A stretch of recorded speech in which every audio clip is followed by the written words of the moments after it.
Good day, folks. I'm forced to do this video by myself because my wife has left me. Not forever, not for the weekend, but only for a couple hours. You see, Lyndon came by, he and Kim and the girls, and they decided to take her to Maracas. But you know, in the absence of Louise, who has been a major feature in my life, as the hours have gone by since they left, let's say around 12 o'clock today, March the 4th, and it's now 3:20, she said to me, you should be sure to take a good rest. But I found myself a little restless. And it's because she's not here. You know, when you're married for 52 years,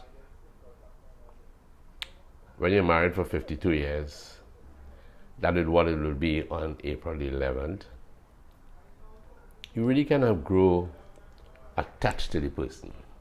You grow attached to the person. And I miss her, not for her cooking, but I miss her for her laughter and the companionship that we have shared. She has not left me hungry, of course. In here, I have a good helping of stewed pork and pak choy. She left me with rice in this bowl. It's full of rice. I guess we could use some tomorrow. And she's left me a bottle of nuts. I guess she figured I was going to go nuts without her. But I really want to talk about the loneliness that you can feel. You know, there are a lot of lonely spots in people's lives. Really terrible lonely spots. I remember when my mother died back in 1985. My dad will last for the next 7 years. But he was a lonely man. And it's difficult really to step into the shoes of one who is alone and to explain to them, hey, listen, I know how you feel when you have never been there. So it's not practical. It's not practical to tell people, I know how you feel. It's like having a headache. And you meet someone who's never had a headache and say, friend, my head is really aching. And the person say, I know what you mean. You say, you ever had a headache? No, I never had a headache. But how do you know what I feel? So it's like that. I miss my companion. But I do not begrudge her going with Lyndon and Kim and the girls. My son Lasana has gone down to Erin again to clear up some matters. And at the end of this video, I hope I can tell you what he told me today that is very important to pensioners. But how does one really feel? I remember a fellow, he was once courting my sister in Cora. And he played the piano beautifully. We had an old piano. It was old. I can't remember how we got it. But it played beautifully. And this guy who came courting my sister, he could really play. He got long fingers and he really was good on the keyboard. But he said to my sister once, I really miss my grandmother. And why do you miss your grandmother? Oh, because she was a good cook. But I miss Louise, and I know she was a great cook too. She is a great cook. But I miss her for her laughter. I miss her for her patience with me, with others. I miss her for her friendliness. I miss her for her caring love. It sounds like a requiem, doesn't it? It sounds more like a eulogy, but it's not a eulogy. It's coming from the heart. I really miss Louise because she is precious to me. She's dear to me. Now we do a lot of videos together. We're not great cooks, and I was especially happy for this Danish young man who shouted out to the family, the Baptiste family. I appreciate that someone there could take the time, and I know lots of you follow our videos, and we are really encouraged to share with you all the little we can about marriage. We're not experts. We've had a fruitful marriage. We've had a good marriage. We've had, grandchildren come along. But personally, that touch with Louise is precious. And I hope that, others out there, you out there, you're having a good relationship. I was looking at Dinesh's cooking with lentils and fish. And the wife said to him something about, yes, hun. And I was happy to hear that. I was happy to hear this woman, she wasn't seen at the time, but she's referring to her husband in such an affectionate tone. Yes, hun. And I tell you, that lit my heart up with joy. Lit my heart up with joy. When mother died, my old man, for 7 years, there was this woman, from Port of Spain. And one day I went into Cora there to see how he was doing. And he was locking up the house quickly. And I said to him, "What was he here, small man? What are you doing? We come to visit you." He said, "No, I can't stay." He couldn't stay because there was some woman who had promised to come and look for him. And while he and mother might have had their differences, and did have their differences, as far back as I could remember, they were married for 57 years. 57 long years. And mother died one day after their 57th anniversary. So the old man had a lot of treasure to stand by him. Of course, he did a little traveling. He went to England with one of my sisters. But he loved mother. And while we probably try to, fill the gap in some measure, you can't do it. You can't do it when there's a wonderful relationship going on. If your relationship is not good, you may opt for getting out of the marriage, unfortunately, because marriages weren't intended that they will end in divorce, but it happens. But if you have a sound, good relationship, it's important to hold fast to that marriage. I hope that when Louise comes back, she will probably bring, I don't know, maybe she thinks that she fed me enough today and left me in good order. She will probably bring back, bacon jack. And although, I've had my heart issues, I will still take a little chance and take a bite of the shark. But I do miss my Louise. I am glad that we have had a good courtship, good marriage, good parenting. We enjoy our grandchildren.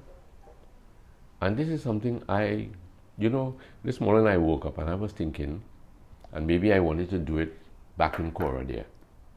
I wanted to go on the river track, and maybe I'll still do it. I wanted to take on a picnic down the old river track. Sit down on a lovely sheet placed on the ground, nothing very uncomfortable, and talk about life in a quiet zone. Just talk about life in a quiet zone. Just she and I sharing.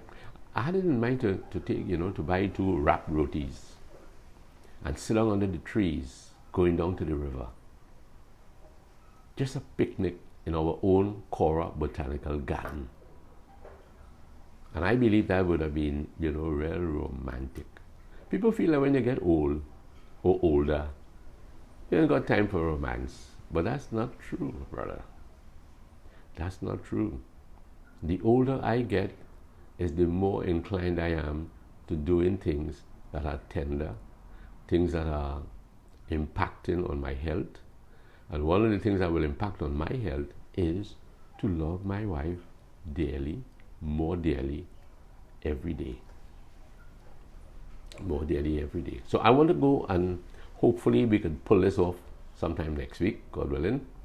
We can sit down under the trees. I know the dogs will come along, and the dogs can be a little too much. Somebody said, these dogs are well mannered and they deserve seats, but they can be, frisking around a lot. But we can talk about responsibilities. Maybe I should talk about it now. We need to be responsible citizens in our country, and it starts in the home life. If we can be responsible to our children as parents, it's going to go a long way. The children themselves need to be responsible to the home, to bear the name, the worthy name of those who brought them into the world, of course with the Lord's help, principally. And then teachers need to be responsible to their students, and the students need to be responsible to the teachers. The principal needs to be responsible to his staff. And you find that there's some schools, for instance, like way down in the southern peninsula there's a lot of riot, a lot of unruly behavior. These children perhaps don't have a proper role model to look up to. And then the Teachers Association responsible to the teaching fraternity. And then the child graduates and goes out, and the child meets a responsible employer. And then the employer is responsible for the product that is going on the market. They're honest, dependable. Supermarket owners they need to be honorable with their prices, when they're reaching out to the poorer class, the less privileged class, you could say. A woman came to our gate this morning. She's, asking for a little, she wasn't asking for money, but she was asking for a little help. And she talked about a request through the HDC for maybe an apartment, maybe a small house, a small unit or whatever. And this woman was totally distressed. And she began to pour out, and I guess maybe she thought I was a great listener. She began to pour out her heart about the distress that she's having wherever she's living. Even so that she ended up in the mental home. Perhaps unjustly, she felt. I felt sorry for her. I didn't know what to tell her, how I could help. She gave me some information. I looked at it, and I still don't know how I can help. But somebody has to be responsible for these people who walk around and they're looking for, let's say, help at a higher level, a capable level, that I couldn't give, and maybe you can give. But somebody has to be responsible for people who are really distressed. I don't think that she was a mental case. She was talking too fluently, too intelligently to be a mental case. And I really believe that something could be done for her. Again, we come back to the responsibility. Over the years, ever since I was a little boy, I remember a man coming to our home there in Cora, well dressed. And this must have been back in 1956, early so, when the PNM will come into power. And he came dressed in his jacket, and I felt, as a little fella, I don't know how come I felt that, but I felt that he was trying to impress. Strange enough, I knew nothing about politics, nothing about the world. I was just a little fella running to the river, back and forth, playing games. But there was something about this man. Maybe it's something my dad had said.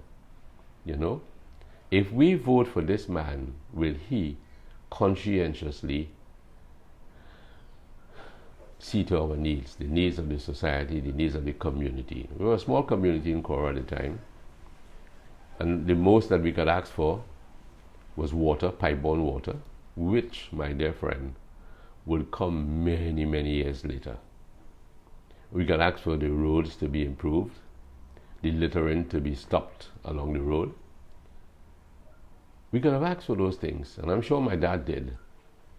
And if it was granted, or if these things were granted, it would have been maybe in a small measure. We still have people complaining about roads. We know that the government probably is hard-pressed, but there's a responsibility.